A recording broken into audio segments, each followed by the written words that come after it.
નમસ્કાર, આપ જોઈ રહ્યા છો ગુજરાત ફર્સ્ટ. અમારી વિશેષ રજૂઆત સીધું ને સટ સાથે. હું છું જિજ્ઞાસા અને હું છું આપની સાથે વિક્રમ. અને સીધું ને સટમાં આજે વાત કરવી છે કે શું પાટીદારોની એકતામાં કાટ લાગેલો છે? આ સવાલ અમે નથી કર્યો, મનસુખ માંડવિયાએ આજે આ સ્ટેટમેન્ટ આપ્યું છે. સૌથી પહેલા તો ખોડલધામની આપણે વાત કરીએ કે 10 વર્ષ પહેલા સમાજના ઉત્થાન, સમાજની એકતા માટે થઈને ખોડલધામ સમિતિ જે ઊભી થઈ હતી એના 10 વર્ષ પૂરા થવા જઈ રહ્યા છે. પરંતુ આ 10 વર્ષ પછી જ્યારે દશાબ્દી મહોત્સવ ઉજવવા જઈ રહ્યો છે, રાજકોટના કાગવડ ખાતે આ આખા મહોત્સવનું આયોજન કરવામાં આવ્યું છે. એ પહેલા નરેશ પટેલે આજે એક સ્ટેટમેન્ટ આપ્યું છે કે હવે તેઓ આમાંથી નિવૃત્તિ લેવા માંગે છે અને એ નવી આગળ એમની દિશા શું હશે એ ઈશ્વર નક્કી કરશે, ભગવાનની જેવી ઈચ્છા, એવી એમને સ્ટેટમેન્ટ આપ્યું છે. પરંતુ આ 10 વર્ષમાં જે સમાજની એકતા હતી, શું એમાં ક્યાંક ફાટા પડ્યા છે? શું એમાં કાંઈક કાટ લાગ્યો છે કે હવે સમાજના પાટીદાર અગ્રણીઓ છે, જે સિનિયર અગ્રણીઓ છે, પાટીદારના વડીલો છે, એ એવી સલાહ સમાજને આપી રહ્યા છે કે એકતા રાખો, નાના મોટા મતભેદો હોય પરંતુ આપણે એકતા રાખવાની છે, બંદૂક કે મતભેદ નથી કરવાના, આગળ વધવાનું છે એકતા સાથે. આજે મનસુખભાઈ માંડવિયાએ આ સ્ટેટમેન્ટ આપ્યું હતું કે કાટ લાગ્યો છે. જો કે એ વિવાદ સુરતનો હોઈ શકે, કારણ કે આપણે પાછલા ઘણા સમયથી એ સાંભળી રહ્યા છીએ કે સુરતમાં પણ અલગથી ખોડલધામનું નિર્માણ કરવામાં આવે એવી માંગ પાટીદારો કરી રહ્યા છે. અને એની પાછળનો તર્ક એવો લગાવવામાં આવી રહ્યો છે કે સુરતમાં પાટીદારોની વસ્તી વધારે છે, ત્યાં અલગથી ખોડલધામનું નિર્માણ થાય, ત્યાં અલગથી સમિતિ હોય, અલગથી ટ્રસ્ટ હોય. અને જે મુખ્ય ખોડલધામ ટ્રસ્ટ છે, ખોડલધામ સમિતિ છે, કદાચ એની જાણ બાર આ વાત થવાની હોઈ શકે. પરંતુ આ બધા વિવાદોની વચ્ચે જ્યારે દશાબ્દી મહોત્સવનું આયોજન થવા જઈ રહ્યું છે, ઘરે ઘરે રથ પહોંચશે, તમામ પાટીદારોને એક રહેવાની અપીલ કરવામાં આવી રહી છે.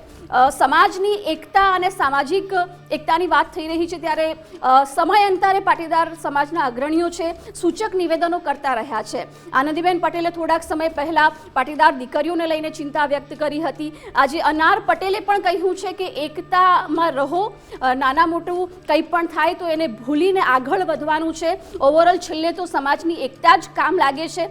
જો કે અનાર પટેલનું એક બીજું સ્ટેટમેન્ટ પણ આવ્યું કે કેમ પાટીદાર દીકરીઓ છે એ અન્ય સમાજ તરફ મોહાય છે અને ભાગીને લગ્ન કરી લે છે, એમાં કદાચ આપણા સમાજના દીકરાઓમાં જ કોઈક ખામી રહી જાય છે, એને પણ સક્ષમ કરવાની વાત છે. આ તમામ મુદ્દાઓ અંગે આખરે આજે ચર્ચા કરવાની છે કે 2027 વિધાનસભા ઇલેક્શન છે તે પહેલાં નરેશ પટેલનું આ સ્ટેટમેન્ટ કે તેઓ આ જવાબદારીમાંથી હવે મુક્ત થવા માંગે છે, તો શું એમની રાજકીય ઇનિંગ શરૂ થવા જઈ રહી છે?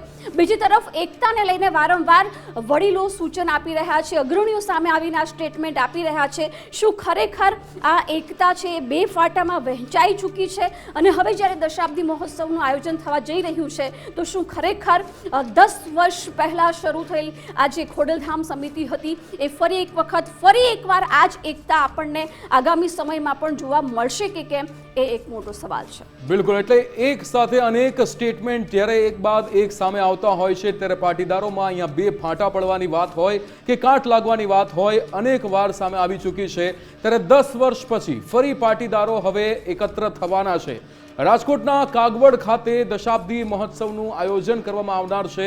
સમાજને એક કરવા માટે ખોડલધામનું નિર્માણ થયું હતું ત્યારે છેલ્લા થોડા સમયથી જ પાટીદાર સમાજમાં જે વિવાદ ચાલી રહ્યો છે, સુરતમાં બીજા ખોડલધામને લઈને આજે વોર ચાલી રહ્યો છે. સૌરાષ્ટ્રમાં પણ લેવા પાટીદાર સમાજમાં વિવાદ છે. વિવાદોની વચ્ચે કેન્દ્રીય મંત્રી મનસુખભાઈનું સૂચક નિવેદન પણ સામે આવ્યું. સૂચક નિવેદન કરીને મનસુખભાઈ માંડવિયાએ એકતા રાખવાની અપીલ કરી છે. સમાજમાં ચાલતા વિવાદનો અંત લાવવાની વાત કરી છે. ગુજરાતમાં ખોડલ માતાજીના રથ ગામડે ગામડે જશે. જૂનો વિવાદ ઉકેલી ફરી એક થવાની અહીંયા હાકલ કરવામાં આવી છે. 3 દિવસમાં 75 લાખ લેવા પાટીદારો અહીંયા ફરી એકત્ર થવાની હાકલ કરવામાં આવી છે. શું નિવેદન આપ્યું હતું તે પણ આપણે સાંભળીશું. પણ એ નિવેદનની જે વાત કરવામાં આવે છે જેમાં પાટીદાર સમાજની એકતાને લઈને મનસુખભાઈએ જે કટાક્ષ કર્યો હતો, આપણી એકતામાં ક્યાંક કાટ લાગ્યો હોય તે દૂર કરવો જોઈએ તેવું અહીંયા મનસુખભાઈએ કહ્યું હતું. એકતામાં લાગેલો કાટ દૂર કરવા માતાજી આશીર્વાદ આપે. સુરતમાં બીજા ખોડલધામને લઈને આડકતરી રીતે તેમણે જવાબ આપ્યો હોવાની હવે ચર્ચા શરૂ થઈ છે. મનસુખભાઈ દ્વારા જે નિવેદન આપવામાં આવ્યું હતું તે પણ સાંભળીશું. સમય અનુસાર પિત્તળનું વાસણ હોય ને તો પણ 2-3 વર્ષે કટાઈ જાય. એટલે ગામડાની અંદર હું નાનો હતો ત્યારે કલ્લઈ કરવા વાળા આવતા હતા. એટલે કલ્લઈ કરવા વાળા પાછા કલ્લઈ કરી દે એટલે એ ઉજળું ફડાક થઈ જાય. આપણે માણસ છીએ, આપણી સામૂહિકતાના વિચારો ઉપર, આપણી એકતા ઉપર એક કાટ લાગ્યો હોય ને તો આવા આસ્થાના કેન્દ્રો આ કાટને ઉજળું કરવાની ભૂમિકા ભજવતા હોય છે. આવી મીટિંગો, આવા કાર્યક્રમો, આવા કેન્દ્રો એ આપણને ફરીને ઉજળા થવાની તક આપતા હોય છે. ત્યારે રાજકોટમાં અનાર પટેલે સ્ટેજ પરથી જે સંદેશ આપ્યો હતો, તેમણે કહ્યું કે નાની નાની વાતોમાં દુઃખી ન થશો, સમાજની એકતા સાથે આગળ વધવા અનુરોધ કર્યો હતો. ભક્તિ દ્વારા એકતાનો સંદેશ પ્રસરાવવામાં આવ્યો છે. એકતા જ ખોડલધામની ખરી તાકાત ગણાશે તેવું નિવેદન આપ્યું હતું. આ નિવેદન સાંભળીશું. સૌથી પહેલા તો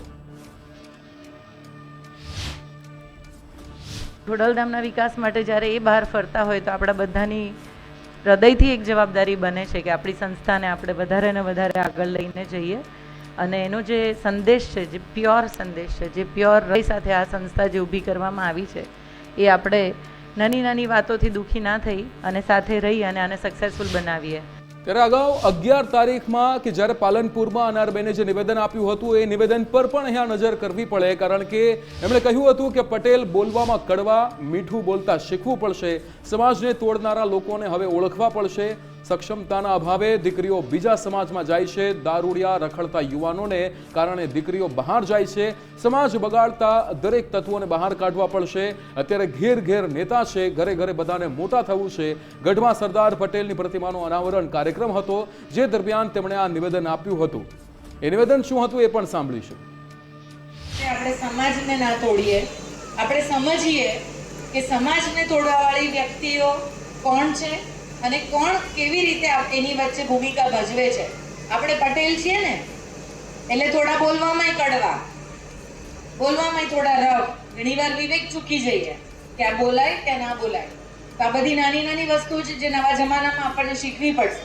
પ્રેમાળ થઈએ, પ્રેમથી વાત કરીએ ને, કોઈની બી સાથે વાત કરીએ. આ દીકરી કયા બીજા સમાજમાં ક્યારે જતી હશે જ્યારે તમારા આપણા સમાજના છોકરાઓમાં એ સક્ષમતા નહીં હોય ત્યારે. હું તો ઊંધું કહું છું. લો, આપણો છોકરો દારૂ પીતો મળે, આપણો છોકરો રખડતો મળે, આપણો છોકરો કામ કરતો ના મળે, ત્યારે દીકરી કોઈ બીજા સમાજના છોકરા જોડે જતી હશે. એવું કેમ આપણે નથી માનતા? એ કેમ અંદરથી નથી આવતું? દરેક વખતે દીકરીઓને સલાહ કેમ? હું બહેન છું એટલે નથી કહેતી, પણ સમાજ બે પૈડા સરખા હોય ને એની સાથે ચાલે છે. એટલે હું બહેનોને ખાસ કહીશ, બહુ મોટી સંખ્યામાં આજે અહીંયા છો, અને બહેનોને ખાસ કહીશ, બહેનો આપણે જો ચલાવ્યું ને તો સમાજ બધું જ ચલાવશે. આપણે ના ચલાવ્યું તો આગળ કઈ નહીં ચલાવે. અમે બી બહાર ફરીએ છીએ, શું અમને તકલીફ નહીં પડતી હોય કામ કરવામાં? તો છેલ્લા એક દશકમાં પાટીદાર સમાજની એકતા હોય કે વિવાદો હોય, એ જે એકતા રહી છે પાટીદાર સમાજની, હવે આખરે એમાં કેમ તિરાડ પડી રહી છે? સૌરાષ્ટ્ર હોય કે સુરત, અલગ મંદિર અને ટ્રસ્ટ મામલે સમાજને એકતા જોવાને બદલે શું બે ફાંટા પડી રહ્યા છે, એ સમજવાનો પ્રયાસ કરીશું. ને એટલા જ માટે આજે આપણી સાથે ગેસ્ટ પેનલમાં બે પાટીદાર અગ્રણી જોડાયા છે. પાટીદાર અગ્રણી વરુણભાઈ પટેલ સ્ટુડિયોમાં આપણી સાથે ઉપસ્થિત છે. વરુણજી, ખૂબ ખૂબ સ્વાગત છે. અને પાટીદાર અગ્રણી ઓનલાઈન પુરુષોત્તમભાઈ પીપળે આપણી સાથે જોડાઈ ગયા છે. આપનું પણ ખૂબ ખૂબ સ્વાગત છે પુરુષોત્તમભાઈ. વરુણભાઈ, સૌથી પહેલાં આપની પાસેથી એ સમજવું છે કે આખું આ સ્ટેટમેન્ટ જે સામે આવી રહ્યા છે, જે સુરતના અલગ મંદિર અને ટ્રસ્ટની વાત થઈ રહી છે, બધાની વચ્ચે છેલ્લા એક દશકની જે એકતા રહી છે, શું આ અલગ મંદિર ટ્રસ્ટ બનાવવાને કારણે સમાજમાં બે ફાંટા પડતા દેખાઈ રહ્યા છે? તો પાટીદાર સમાજમાં ભૂતકાળમાં કોઈ દિવસ ફાંટા નથી પડ્યા, અત્યારે નથી અને ભવિષ્યમાંય નથી પડવાના. હા, પાટીદાર સમાજના અમુક આગેવાનોમાં તર્કભેદ હોય, વિચાર ભેદ હોય. સમાજ હંમેશા યુનાઇટેડ રહ્યો છે. આઝાદી પહેલાંથી જુઓ અને અત્યારે જુઓ તો સમાજ હંમેશા યુનાઇટેડ અને એકમત જ રહ્યો છે. પણ તર્કબદ્ધ સમાજ છે, આગેવાનો તર્કબદ્ધ છે, બુદ્ધિજીવી છે, સારું એજ્યુકેશનનું પ્રમાણ છે, એટલે વિચારોના મતભેદ રહેવાના. અને હું તો એમાં એમ કહીશ કે જે ખોડલધામ મંદિર કે એ બધું જે બનાવવાની વાત છે, ખોડલધામની વાત હોય, ઉમિયાધામની વાત હોય, તો ધર્મની સાથે સાથે ત્યાં યુવાનો માટે પણ પ્રોત્સાહક કંઈ કાર્યવાહી થાય અને યુવાનો પણ ધર્મ સાથે, સમાજ સાથે, નવી જૈન જી પણ જોડાય, એવી એક્ટિવિટી સાથેના મંદિર થવા જોઈએ. એક માતાજીને માધ્યમમાં રાખી અને સમાજના ઉત્થાનની, યુવાનોના ઉત્થાનની, વડીલોના સહકારની, બેન દીકરીના સુરક્ષિત ભવિષ્યની, બેન દીકરીના ઉત્થાનની વાત થવી જોઈએ. જો તમામ પાટીદાર સમાજની સંસ્થાઓની વાત કરીએ તો તમામ પાટીદાર સમાજની સંસ્થા ભેગી મળીને સમાજને વર્ષે 500 કરોડ રૂપિયા સમાજના વિદ્યાર્થીઓને સહાય નથી કરી શકતા. આંદોલનના ફળ સ્વરૂપે સમાજના સહકારથી બિન અનામત વર્ગનું આયોગ બનેલું છે. 570 કરોડ રૂપિયા એનું બજેટ છે. 1000 કરોડ યુવા સ્વાવલંબન યોજનાનું બજેટ છે. 1570 કરોડ રૂપિયા છે. એ 1570 કરોડ 570 કરોડમાંથી મેક્સિમમ લાભ કઈ રીતે સમાજના વિદ્યાર્થીઓને, વિદ્યાર્થિનીઓને, સંઘર્ષ કરતા યુવાનોને મળે એના માટે સમાજે જાગૃત થવું જોઈએ.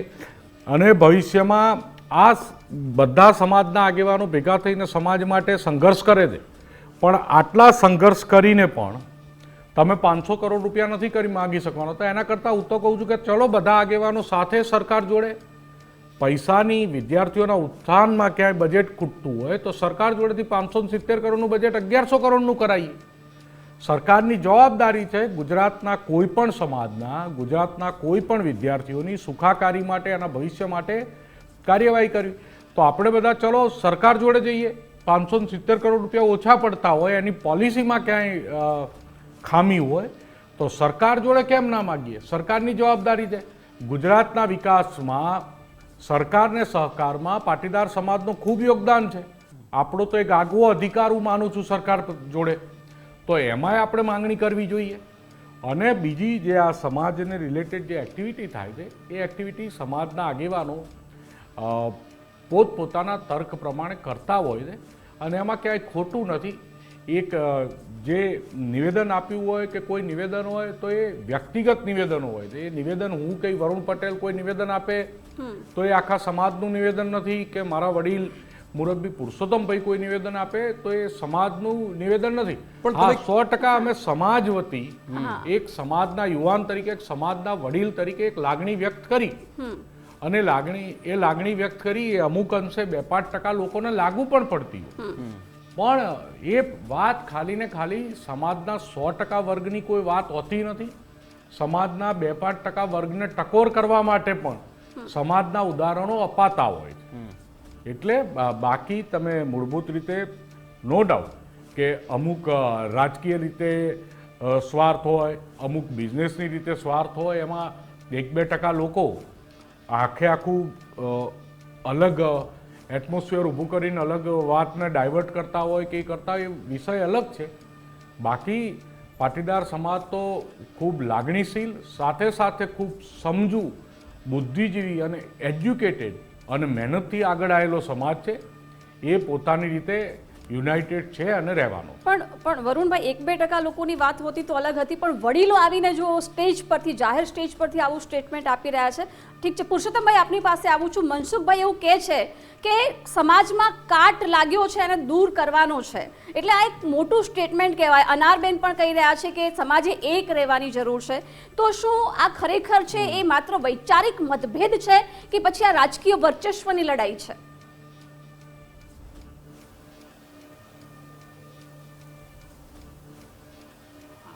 જિજ્ઞાબેન,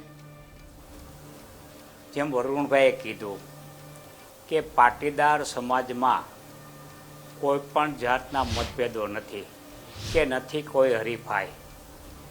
આ માત્ર ને માત્ર સમાજ ઉપર રાજકીય પક્ષોએ વર્ચસ્વ જમાવવાની લડાઈ છે અને તે માટે થઈને અલગ અલગ નિવેદનો અપાતા હોય છે. ખોડલધામની વાત કરીએ તો ખોડલધામ અનેક સેવાકીય પ્રવૃત્તિઓ કરે છે, સામાજિક પ્રવૃત્તિઓ કરે છે, માત્ર ને માત્ર ધાર્મિક પ્રવૃત્તિઓ નથી. એટલું જ નહીં, કોઈ પણ જ્ઞાતિના ભેદભાવ વગર પણ પ્રવૃત્તિઓ કરે છે. આપ જાણો છો કે સનદી અધિકારીઓના ક્લાસીસ ચલાવે છે, તેમાં પણ સર્વ સમાજનો એમાં પાર્ટિસિપન્ટ્સ કરી શકે છે. એટલે એવું ન કહી શકાય કે પાટીદારમાં મતભેદ છે કે કોઈ સેવા કાર્ય થતા નથી, એવું નથી. તાજેતરમાં જે નરેશભાઈનું નિવેદન આવ્યું એમાં એને સ્પષ્ટ કીધું મારે ભારણ ઓછું કરવું છે. જ્યારે મીડિયાએ તેને અલગ રીતેથી લીધું કે એ હવે નિવૃત્ત થવા માગે છે. હકીકતમાં ખોડલધામનો વ્યાપ વધતો જાય છે અને દેશના સીમાડાઓ પાર કરતો જાય છે. તેવા સમયે સ્વાભાવિક છે કે નરેશભાઈના કામનું ભારણ વધે, તો આ કામનું ભારણ ઓછું કરવા માટે તેઓએ ડેલિગેશન્સ ઓફ પાવર્સ એટલે ખોડલધામ ટીમ છે તેમના સક્ષમ સભ્યોને સત્તાની વહેંચણી કરવાનો એનો મુદ્દો છે, નહીં કે નિવૃત્ત થવાનો. અને એ સત્તાની વહેંચણીમાં પોતે એમ કહ્યું છે કે કોઈ પણ સત્તા મારા પરિવારજનોને આપવામાં આવશે નહીં અને એવું હું ઈચ્છીશ નહીં. એટલે આ બધી બાબતો જે મતભેદની છે કે મનભેદની છે એવી કોઈ બાબત પાટીદાર સમાજમાં છે નહીં. અને જે કોઈ સંસ્થાઓ પાટીદાર તરીકે કોઈ સંસ્થા ઊભી થાય અને સારી કામગીરી કરે તો એકની બે સંસ્થા ઊભી થશે, તો એમાં પણ બધા લાભ લઈ શકશે. અને લોકો એવી સંસ્થાઓને સ્વીકારશે જે સક્ષમ રીતે કાર્ય કરશે અને લોકો તેમને પણ સ્વીકારી અને એવી સંસ્થા સાથે જોડાશે. એટલે સેવા કરવાના બધાને મોકા મળવા જોઈએ. ભલે ને બે ખોડલધામ થાય એમાં શું વાંધો છે, એ એમની રીતે સેવાનું કાર્ય કરે. અત્યારનું ખોડલધામ છે એની સેવાનું કાર્ય કરતા જાય છે. આપ જાણો છો કે પાટણમાં પણ ખોડલધામ ઊભું થઈ રહ્યું છે, એ પણ ખોડલધામની મુખ્ય સંસ્થા હેઠળ થઈ રહ્યું છે. 46 એકર જેવી જગ્યાઓ સુરતની અંદર લેવાઈ ગયેલ છે, સંપાદન થઈ ગયેલ છે, તેની ઉપર પણ આગળ ચાલવાનું છે. અને સુરતમાં એક નવું ખોડલધામ ઊભું થાય તો એમાં વાંધો શું હોઈ શકે? એક પણ કિસ્સો મને એવો બતાવો કે કોઈ પાટીદાર સંસ્થાએ સામે આક્ષેપો કર્યા હોય. એટલે વરુણભાઈની વાત સાથે એ સમજો કે પાટીદારોમાં કોઈ મતભેદ નથી. બિલકુલ, ચલો આક્ષેપો એવી રીતે નથી થયા, પણ અહીંયા જે અગ્રણીઓ છે, જે પણ અહીંયા મોટા નેતાઓની વાત કરીએ એ તો ક્યાંક ને ક્યાંક આક્ષેપો કરી જ રહ્યા છે. પણ વરુણભાઈ, જે રીતે આપે કહ્યું કે જે પોતાનો જે બળાપો કાઢી રહ્યા છે અથવા જે પણ લોકો સ્ટેટમેન્ટ આપી રહ્યા છે એ પોતાનો મંતવ્ય છે, એ લોકોને કદાચ એ થોડુંક ફીલ થયું હશે, કાટ લાગવાની વાત હોય કે બધા સમાજના અગ્રણીઓને ભેગા થવાની વાત હોય. પણ મારે એ જાણવું છે, તમે કહ્યું કે કોઈ જ એવી વસ્તુ નથી, બધા એક સાથે છે, પાટીદાર એક સાથે જ છે, તો પછી 10 વર્ષ પછી હવે ફરીવાર પાટીદારોને એકત્ર થવાનું આહવાન કેમ કરવામાં આવી રહ્યું છે? જો પાટીદાર સમાજની મૂળભૂત સંસ્થાઓ ઉમિયાધામ, ખોડલધામ સમયાંતરે 2-5 વર્ષે એક સમાજને ભેગા કરી અને એક ફંક્શન કરતા જ હોય. આ એક ટ્રેન્ડ છે. 5 વર્ષે, 10 વર્ષે, સિત્સર છે, બધી જે પાટીદાર સમાજની સંસ્થાઓ છે એ દર 5-10 વર્ષે, 2-5 વર્ષે, ગાંઠીલા મંદિર છે, બધામાં સંમેલનો અને મેળાવડા, ધાર્મિક મેળાવડા થતા જ હોય છે. આ કોઈ નવી વાત, આ કોઈ પણ રીતની આ નવી વાત છે જ નહીં, બરોબર છે. એટલે આ એક સમાચાર છે કે પાટીદાર સમાજ ભેગો થઈ રહ્યો છે અને ખૂબ મોટી સંખ્યામાં ભેગો થઈ રહ્યો છે. તમે થોડા ટાઈમ પહેલાં જોયું હોય તો ઉમિયા માતા સંસ્થાન ઊંઝામાં પણ કરોડોની સંખ્યામાં પાટીદારોનો 25 દિવસ જેવું ફંક્શન ચાલ્યું હતું અને કરોડોની સંખ્યામાં ત્યાં ભેગા થયા હતા. એવી રીતે ખોડલધામમાં પણ થોડા ટાઈમ પહેલાં ભેગા થયા હતા. એના પહેલાંનું યાદ કરો તો સિત્સરમાં પણ એવી રીતે પાટીદાર સમાજ પોતાની એકતા અને માતા પ્રત્યેની શ્રદ્ધા પ્રગટ કરવા માટે સમયાંતરે મળતા રહે છે. બીજી વાત કે જે રાજકીય નિવેદનો આવે કે રાજકીય બાબતો આવે કે નાના નાના વિવાદની બાબત આવે તો ગુજરાતમાં પાટીદાર સમાજ 110થી 120 સીટો ઉપર સંપૂર્ણપણે પ્રભાવી છે. પાટીદાર સમાજમાં હકીકત તો પાટીદાર સમાજના રાજકીય રીતે 110 કરતાં વધારે ધારાસભ્યો હોવા જોઈએ. એની જગ્યાએ 45 કે 46 ધારાસભ્યો છે. અને ગુજરાતમાં ચાલતી તમામ રાજકીય પાર્ટીઓની નજર હંમેશા પાટીદાર સમાજ પ્રત્યે હોય છે કે પાટીદાર સમાજ એ સત્તાની ભાગીદારીમાં કે સત્તાનો જે માર્ગ છે એ પાટીદાર સમાજ વચ્ચેથી નીકળે છે. પાટીદાર સમાજ જે બાજુ વળે દે એની સરકાર બને છે. આ એક માનસિકતા છે અને આ એક સનાતન સત્ય પણ છે. એટલે પાટીદાર સમાજની રાજકીય લાભ લેવા માટે ઘણા મોટી રાજકીય શક્તિઓ, મોટી રાજકીય પાર્ટીઓ અલગ અલગ રીતે, સારી ખરાબ રીતે પાટીદાર સમાજને પોતાની સાથે લેવાનો, ક્યાંક યુનાઇટેડ થાય ને અમારામાં વાંધો આવે એવી બીક પણ હોય, એના કારણે ડિવાઇડ એન્ડ રૂલ કરવાનો, આવા બધા પ્રયત્નો ચાલતા રહેતા હોય. અને આ રાજનીતિની અને સમાજ જીવનનું એક સત્ય છે. તો સમાજને તોડનારા લોકોનું વાત થઈ રહી છે, સમાજના તોડનારા લોકોને ઓળખવા પડશે કે કાંટ લાગવા જેવી વાત છે, એનાથી આપ સંમત નથી? ના, એ સમાજને તોડવા હંમેશા, સમાજને તોડી અને સમાજના ઉપયોગ કરવા માટે હંમેશા રાજકીય માણસો એનો પ્રયત્ન કરતા હોય. પણ એ સમાજના જ હોય. પણ પાટીદાર સમાજ લાગણીશીલ છે, પણ સાથે સાથે ખૂબ સમજુ અને પરિપક્વ પણ છે. એ ભૂલવું ના જોઈએ. એ કોઈ પણ ખોટી ભ્રામક વાતોમાં કે ભ્રામક પ્રચારમાં ક્યારેય આવતો નથી. હંમેશા જ્યારથી પાટીદાર સમાજ અસ્તિત્વમાં આવ્યો છે ત્યારથી એનો ઇતિહાસ વાંચો. ખૂબ ધૂળમાંથી, માટીમાંથી, ઢીચણમાણા ગારામાંથી પાનત કરી અને મર્સિડીસ અને BMW ફરતો થયો છે આ સમાજ. જ્યારે 1 ને 2 ચોપડી ભણતો આ સમાજ કેમ્બ્રિજ અને હાર્વર્ડમાં પોતાની મહેનત અને બુદ્ધિથી ત્યાં પહોંચ્યો છે. ગુજરાતના ઉદ્યોગપતિ તો ઠીક છે, અમેરિકાના ઉદ્યોગોમાં અને યુરોપના ઉદ્યોગોમાં પણ એક વર્ચસ્વ જમાવ્યું તે પાટીદાર સમાજે પોતાની બુદ્ધિ અને મહેનતથી જમાવ્યું છે. એટલે અને એ પાટીદાર સમાજની બુદ્ધિમાં કે એકતામાં 1% પણ શંકા રાખવાની કોઈ જરૂરિયાત છે નહીં. રાજકીય મોટી તાકાતો હંમેશા ડિવાઇડ એન્ડ રૂલ કરી અને સમાજનો દુરુપયોગ કરવા પ્રયત્ન કરતું રહ્યું છે અને ભવિષ્યમાં પણ કરશે. પણ સમાજ એ રાજકીય શક્તિઓ કરતાં ઘણો આગળ છે. એ હંમેશા રાજકીય શક્તિઓ કરતાં આગળ રહ્યો છે અને આગળ જ રહેવાનો. ઓકે, એટલે પુરુષોત્તમભાઈ, જેમ તમે આગળ વાત કરી રહ્યા હતા કે અલગ અલગ જગ્યાએ મંદિર બને એનાથી કંઈ વાંધો પણ ન હોવો જોઈએ, પણ છેલ્લે સમાજના રાજકીય પ્રભુત્વ કેટલું છે એ વાત કદાચ અહમ આગળ આવી જાય છે. અને સુરતમાંથી પણ આ જ વાતો સામે આવી છે કે ત્યાં પાટીદારોની વસ્તી વધારે છે, ત્યાં મંદિર બનાવવામાં આવે, ટ્રસ્ટ બનાવવામાં આવે, એમાં પણ વાંધો નથી. પણ જે મુખ્ય ખોડલધામ છે એને વિશ્વાસમાં લીધા વગર એની જાણ બહાર જો આવું કંઈ સુરતમાં થઈ રહ્યું છે એને લઈને આખો વિવાદ છે.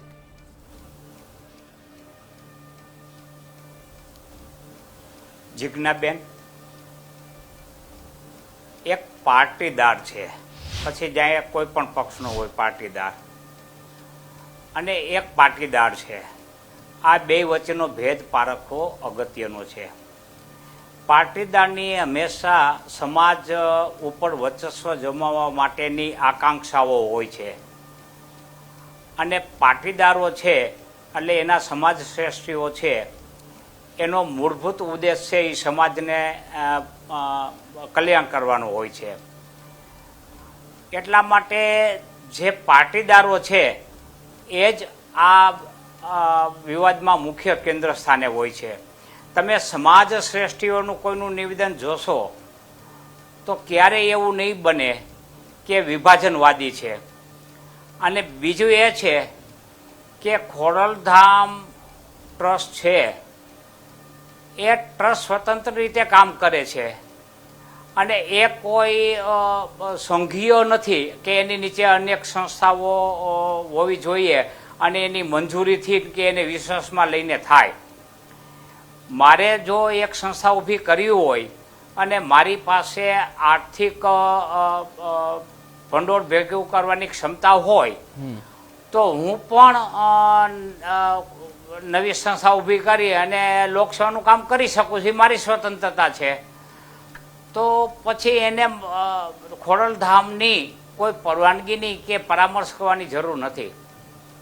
ઓકે વરુણભાઈ, સમયનો આપણી પાસે અભાવ છે એટલે એક છેલ્લો સવાલ કે કદાચ મતભેદ નાના મોટા હોઈ શકે પણ એ બે ફાટા ન કહી શકીએ, પણ તેમ છતાં સમાજના ઉત્થાનને લઈને, એકતાને લઈને હંમેશા વાત થતી હોય છે. પણ આ જે 5-10% લોકો એવા હોય કે કદાચ એવા સ્ટેટમેન્ટ આપે અને સમાજમાં બે વિભાજન થતા હોય છે, તો નક્કર ક્લિનિંગ પ્રોસેસ શું છે? આનો સમાધાનનો માર્ગ શું? જો બેન, પહેલાં તો કોઈ વિવાદ નથી, ક્યાંય મનભેદ નથી, તર્કબદ્ધ લડાઈ છે અને તર્કબદ્ધ વિચારોની લડાઈ હોય હંમેશા. અને જેમ મારી પહેલાં મારા વડીલ પુરુષોત્તમભાઈએ કીધું કે સમાજનો દરેક આગેવાન, દરેક વ્યક્તિ સ્વતંત્ર છે. એ પોતાની રીતે કાલે મને ગમશે, હું મારી રીતે સમાજના માટે કે ધર્મ માટે કોઈ પણ મંદિરની સ્થાપના કરું, સંસ્થાની સ્થાપના કરું, તો એને વિવાદના પરિપ્રેક્ષમાં લેવું જ ના જોઈએ. દરેક માણસ સ્વતંત્ર છે. આર્થિક રીતે સક્ષમ હો, તમે સામાજિક રીતે સક્ષમ હોય અને તમને સમાજ માટે, ધર્મ માટે, આસ્થા માટે કંઈ કરવાની ઈચ્છા થાય તો એ તમે કરી શકો છો. આમાં વિવાદ અને ફાંટા ક્યાંય છે જ નહીં. આ તો આનંદની વાત છે કે સમાજના યુવાનોમાં, સમાજના આગેવાનોમાં સમાજ માટે કંઈક કરી છૂટવાની હરીફાઈ છે. આને પોઝિટિવ વેમાં લેવાની વાત છે કે સમાજના આગેવાનોને સમાજ માટે અને ધર્મ માટે વધારેમાં વધારે કરી છૂટવાની ભાવનાનો જન્મ થયો છે. તો વધારે સંસ્થાઓ, પણ હું ધાર્મિકની સાથે સાથે હું ફરીથી ભારપૂર્વક આગ્રહ કરું છું કે ધર્મ અને મંદિરની સાથે સાથે વિદ્યાર્થીઓ માટે, યુવાનો માટે, યુવતીઓ માટે, વડીલો માટે ધર્મની સાથે સાથે એમના ઉત્થાનની પ્રવૃત્તિને વધારે ભાર આપવામાં આવે. એક મંદિર તો આપણી જોડે ઇનફ છે, પણ એક સિમ્બોલિક મંદિર બનાવી અને મંદિરના કેમ્પસમાં સમાજને વધારેમાં વધારે લાભો મળે એના માટેના પ્રયત્નો કરવામાં આવે, એની વ્યવસ્થા પૂરી પાડવામાં આવે. બિલકુલ એવી રીતનું એક ધર્મ અને આસ્થાના કેન્દ્રોના નિર્માણ ભવિષ્યમાં થવા જોઈએ. તો એ સમયની પણ માંગ છે. જ્યારે આપણે 22મી 25મી સદીમાં ચાલી રહ્યા છીએ તો સાથે આપણે ધર્મની સાથે સાથે ઉત્થાનમાં પણ અપગ્રેડેડ થવું પડશે. બિલકુલ, ખોડલધામનો મુખ્ય ઉદ્દેશ્ય જે રહ્યો છે સમાજના ઉત્થાનનો, સમાજના વિકાસનો, અને કદાચ 10 વર્ષ પૂરા થઈ રહ્યા છે એટલે ફરી એક વખત સમાજ એક થવા જઈ રહ્યો છે, એક સાથે જોવા મળશે.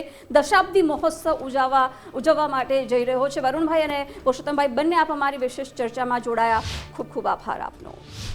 તો પાટીદારોની એકતામાં ફાટ એવો સવાલ, કાટ લાગ્યો એવો સવાલ કદાચ સમાજના જ અગ્રણીઓએ આપેલા સ્ટેટમેન્ટ પરથી ઊભો થઈ રહ્યો છે. પરંતુ હવે જ્યારે દશાબ્દી મહોત્સવ યોજાવા જઈ રહ્યો છે તો છેલ્લા એક દશકમાં પાટીદારોની એકતા આપણે જોઈ છે, એ ભલે વિવાદો હોય કે ગમે તે, શું એ આગામી સમયમાં પણ જળવાઈ રહી છે કે પછી આવા મહોત્સવ માત્ર કાર્યક્રમ બનીને રહી જાય છે, એ આપણને ભવિષ્ય બતાવશે. અમારી વિશેષ રજૂઆતમાં હાલ બસ આટલું જ. નમસ્કાર.